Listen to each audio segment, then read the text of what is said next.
Mr. D with some teaching tips for Follow the Hand. It's lesson 2, S cubed, available on Teachers Pay Teachers at Music in the Middle with Mr. D. Now this is, Follow the Hand is something that we will use throughout the entire S cubed system to teach a lot of different concepts and to help them find pitch without any concern for rhythm. So today I'm going to give you some guidelines for beginners, things that I've noticed that can help you avoid those stumbling blocks that maybe you would have otherwise. So first of all, when you introduce it, you are going to give them a pitch with C, C sharp, D, D sharp, or E. Do, something very comfortable. You're only going to use on this first day, you're going to use do, re, mi, and that's all. You're not going to go to fa and deal with half steps because it's just going to create pitfalls for them. You're not going to go to T underneath do.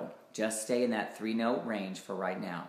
And the first day, and then after that you can broaden the range a bit as you do some ear training. But what you're going to need to do is tell them that they have to sing the do back, do, and then you're going to not sing with them, that every time you pulse your hand, they have to sing whatever it is that you're pulsing. They have to say the word over again. So then we're going to do this. I always start with repeated pitches just to make sure they've got it. Then I go to re, and I lift my hand nicely and clearly, and they should too, and hopefully they will find that re. Now sometimes you'll have some kids that won't move the pitch. So then that's your opportunity. You need to stop and you just say, when you lift your hand up, should the note be higher? These are very basic things that you can't take for granted. We want them to be successful. If your class goes right up to re with you, you probably got a good class. It's going to learn sight singing pretty easily. Those little telltale signs are really important to notice. Then you just repeat a lot of pitches and go between the pitches, but stay only between do, re, mi right now. Okay, that will help avoid some stumbling blocks. Now, some of the stumbling blocks are half steps, which I don't recommend that you do on this first day. Don't go to the T underneath do, for example. Don't go to fa. I mean, unless you have a really strong class. If your class is strong, go for it. But I would recommend do to mi. Sometimes if you just go right up the scale and you don't do repeated pitches, they're going to go right up the scale with you, and like let's say you go up to sol and then you want to come back to fa, they're going to want to keep going to la, especially if you sing scales and your warm-ups and things like that. So that's a pitfall that you might want to avoid, and you can avoid that best by starting with those repeated pitches at first. That way they don't think they're going to do a scale. We have to get them to connect the dots between the hand and the spacing of the hand, the lifting and lowering of the hand to pitch. That's the job. So again, I recommend repeated pitches.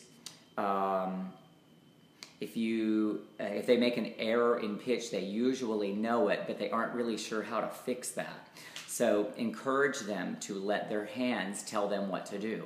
So if they've gotten to mi and you wanted them to go to re and they didn't let their voices go down, stop and then show them and give them another try, let them correct it on their own. But if they don't, you can certainly sing it for them so they can make that connection. You have to kind of feel out the group that's in front of you. But if you focus on the lifting and lowering of the hand, they're probably going to be able to find those simple pitches if you kept the range pretty small. You want to reinforce solid Kodai hand technique. That is lifting and lowering the hands, making sure that they are lifting and lowering those hands. Do your best to avoid creating pitfalls like the ones I've mentioned by doing tricky pitch changes on this first day.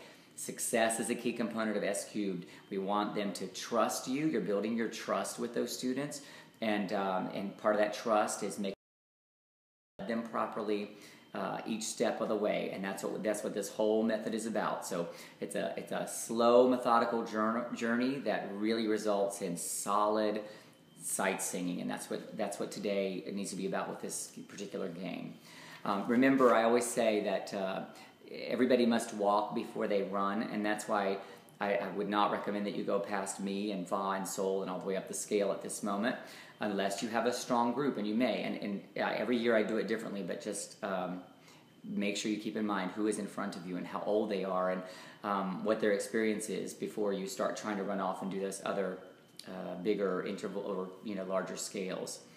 Being successful makes them excited and eager to move to the next step, and that's where we want to keep them. That's part of the philosophy of S cubed. So those are some of the guidelines I have for you for Follow the Hand.